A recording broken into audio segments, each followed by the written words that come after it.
Disclaimer. We are accredited seller to the developer that will be mentioned in the video. We just want to share with you how and what are the ideas for buying a property. All the information that will be mentioned is just our way of selling. Thank you and enjoy watching. Welcome to Bria. So, ito po ay part pa ng Bria Homes, Calamba, which is Tabanadero. And ito po nakikita po ninyo ay, yan po ay Bukal Bypass or papunta po sa Bukal. So, part siya ng Bukal Bypass and papunta din pong pareha. So, diretso po yun, ang labas na po ay Bukal. Then, yun yung papasok sa Bria.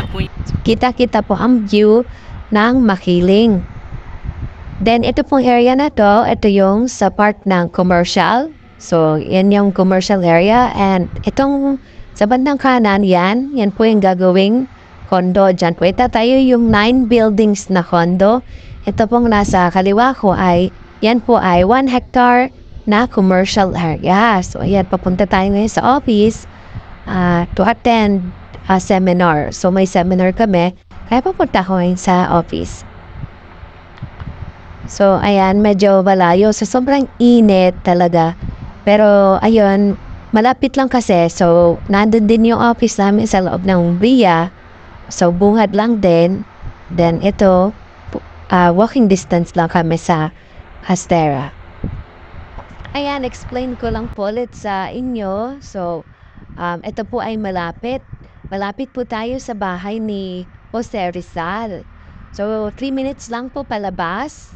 So, nandun na tayo sa bayan mismo, sa town proper. Then, magkakaroon tayo ng way papunta ng Parian, which is malapit na tayo sa Lianas Mall. So, ayan. Ito pong area na to is commercial, 1 hectare po. So, hindi mo na kailangan pumunta ng SM para bumili. So, magkakaroon po dito ng commercial area. Pero it's yours. Kung gusto mo pa rin kung pumunta ng SM, malapit pa rin tayo sa SM. Malapit tayo sa mga hospitals and malapit tayo sa mga schools, primary to tertiary. So, ayan, kung mapapasin nyo, yan po yung Bukal Bypass. So, papunta po yan doon sa may Bukal. So, part siya ng Bukal Bypass.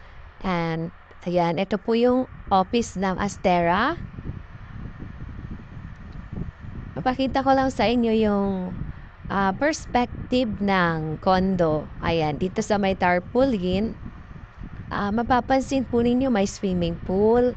So, marami po tayong amenities na bubuksan kay Astera. Ayan. Papakita ko mamaya sa inyo yung kuha ng drone para makita po ninyo yung development or yung ongoing na development. So, ayan, inumpisa na yung land development. So, sa ngayon po ang for sale na building is yung building 1 and building 2. So, yung building 1 is paubos na. Yung building 2 na po ang ongoing. Papakita ko po sa inyo yung kuha ng drone. So, ayan, kung mapapansin nyo, yan po yung office. So, ongoing DPWH Road. Papunta pong Bukal Bypass. So, part siya na ang Bukal Bypass. So, ayan yung 1 hectare na commercial. Tapos, yung sa bandang unahan po, yan po yung house and lot ni Bria. So, nandyan po ang aming office. So, ayan, Laguna de Bay, malapit na tayo. Ayan, pag dire-diretso po yan, patuloy po yan, kalsada na yan, ang labas na po yan ay Bukal.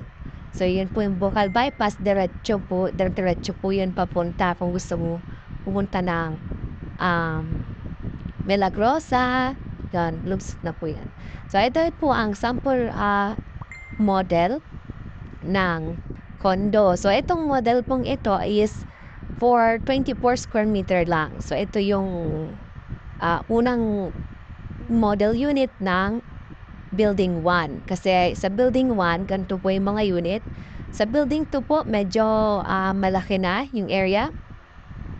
Medyo malaki na po yung studio. So, yung studio, ganito pa rin yung may 24 pa rin, pero may 30 square meter na tayong 1 bedroom. So, may mga pagbabago. Then yung building 1 po pala ay walang elevator, hindi siya naka-smart condo. Yung building 2 na po hanggang building 9 ay naka-smart home na po siya kaya medyo mataas na po yung presyo. So, ayan po may mga balcony rin siya. Same with the building 2 hanggang building 9, may mga balcony na rin po siya. Hindi naman po nagkakalayo yung tsura ng model. So, sa sizes lang po sila nagkakaiba. So, di lang naman po yung diferensya. Pero, ang 24 square meter po ay napakalaki na. So, mataas din po yung ceiling. Kaya maganda. Akala lang po natin mukha lang maliit. Pero pag pinasok mo siya, mataas ay malaki. Tapos mataas yung ceiling. Kaya maganda din siya. Tapos yung CR, ganyan na rin po ang actual door number. Ito po ay sample. Binibigyan na po kayo na idea kung paano. Si Astera po ay located at Bañadero, Calamba, Laguna. So, madali lang po siyang hanapin. So, i-Google Map lang po natin. Thank you for watching!